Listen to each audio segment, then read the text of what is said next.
требаше да ви се обратам како председател на комисијата, меѓутоа верувам дека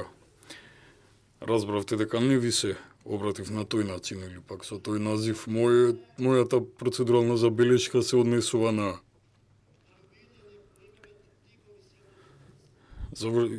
прекинувањето на активностите на оваа комисија. Претходниот ден, всушност оваа прашање го имам дискутирано со вашиот координатор и председателот на собранието и верувам дека искажаните ваши ставови при прекинувањето не соодветствуваат со ставовите на ВМРО-ДПМН и од тој поглед мојот пристап кон оваа процедурална забелешка ќе биде во насока на тоа во однос на зборовите кои ги искажавте и вашите заклучоци кои ги произнесовте во минатиот петок. Тешко навредивте на колективна основа, најпрвен албанците во Македонија, а со вашите заклучоци како некој од надвор вклучивте и други држави. Всушност, вклучивте пратеници од собранието на Република Косово, поради тоа што заклучувате нешто што не држи. Вашите ставови кои ги имате во последната дискусија се во колизија со кривичниот законник, бидејќи вашите лични ставови имаат поттикнувачки елементи врз етничка, религиозна и меѓудржавна основа, нешто што не смее да се толерира. Дури достигнувате и до таму што една поставена практика во комисијата не ја спроведувате и не ја почитувате на еднаков начин кон сите пратеници. И се зедувате за право на пратеничката Нора Алити да не ја дадете право да интервенира во однос на вашите искажани ставови. Ова не му се дозволува на ни еден пратеник, а најмалку на председател на комисијата, поради тоа што праксата која има воспоставена во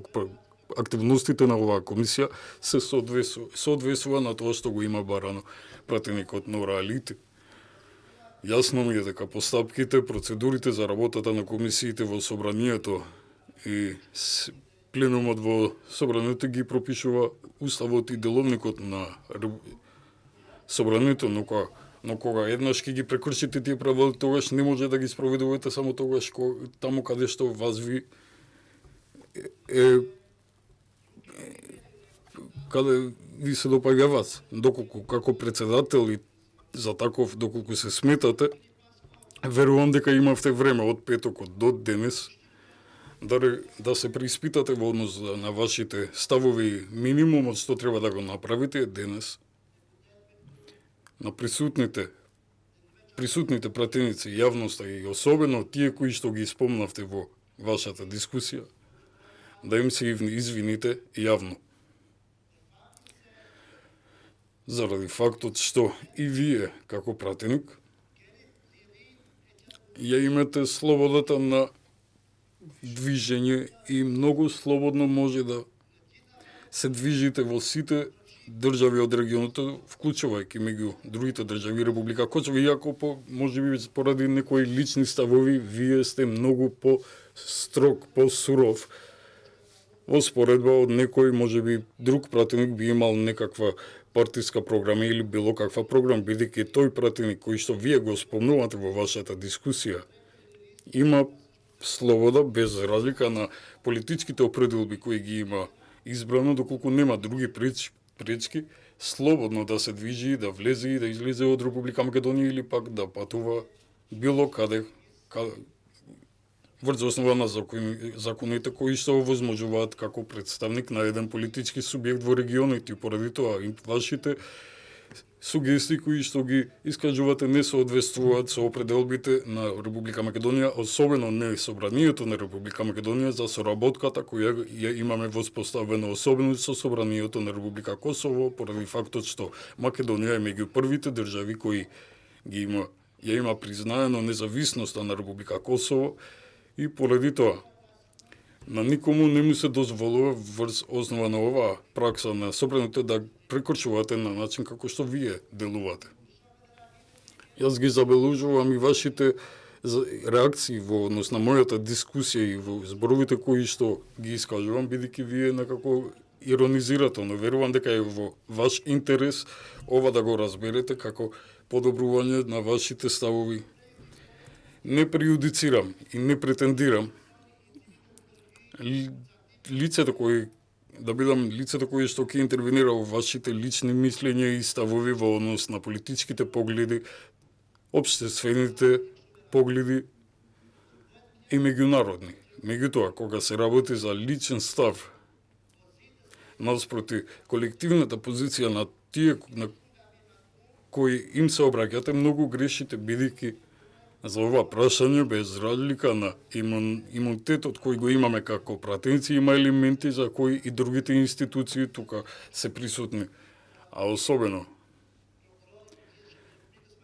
јавниот обвинител на Република Македонија, кои што треба да ги следат сите дискусии, било тоа да се јавни или најавни функционери, особено елементите кои содржат проширување на омраза во врз колективна или меѓународна основа, треба да се укаже истите да не се повторат. Не сакам да станам цел за пречка на работата на ова комисија, поради тоа како координатор на пратеничката група, иако не сум член и како член на не сум бил присутен, но не значи дека моето присуство како координатор да се земете за право да се однесувате селективно кон некои пратеници, поинаку кон други пратеници, бидејќи поради тоа што во петокот начинот како се однесува само се потврдуваат фактите кои што ги ви искажувам со цел да се подобрите, бидејќи ова не е ваше прво делување од говорницата на собранието, лично и во пленумот неколку пати сум ве предупредил и верувам и се надевам дека овој пат ќе биде последниот пат вака да комуницираме и да се соочуваме со прашање во колективна основа што се однесува до Охридскиот рамковен договор. Овој договор го имаат потпишано најголемите 4 политички субјекти кои биле во мнозинство представувани во собранието во тој период кога се потпишал, вклучувајќи го и вашиот субјект кој го представувате без разлика на ставовите. Вашите политички ставови и доколку имате намера тоа да го промените, тогаш тоа треба да го поставите како прашање во собранието, бидејќи ова прашање треба да се реши со вас, без вас, со нас, без нас, денес, утре дента. Охридскиот рамковен договор е договорот кој што ја одржува стабилноста во Република Македонија и што побрзо ние што ги представуваме граѓаните го спроведуваме и што подобро го спроведуваме е подобро. Бидејќи доколку сите ние продолжуваме и почнеме на популистички начин да им се обратиме на нашите граѓани, тогаш седам дека говорницата ќе треба да ја смениме со нешто друго, да не се руши работата од целите претходни 15 години. Поради тоа повторувам, верувам дека вашата подсвест реагирала и сте се преиспитали јавно да им се извинете во однос на овие погледи како што сум ја перцепирал вашата дискусија. Доколку не е така, би сакал да ме демантирате, но не сакам да сам пречка во работата на вашата комисија, да не биде алиби дека ќе треба да се занимавам со разни провокации. Нема да се занимавам со проценка на текот на комисијата, јавноста и медиумите се тие кои што ќе ценат во овој поглед, но одговорноста за текот на комисијата ви припаѓа вас. Всушност, јас сум ве гласал да бидете председател на оваа комисија, но треба да бидете достоинствен за поддршката која ја добивте, да имате пристап еднаков кон сите пратеници присутни во комисијата, особено за политичките ставови и други погледи општествени кои ги тангираат сите граѓани и етнички заедници во Република Македонија, да имате во предвид да не се повтори во вашите ставови. Доколку не може да се контролирате емоционално или пак имате проблем со заморот, имате заменик председател на комисијата, во тој момент кога ќе почувствувате дека сте изморени, ќе може да се заменувате, да не дојдете во состојба како последица на заморот, да искажувате заклучоци кои се во ничи интерес.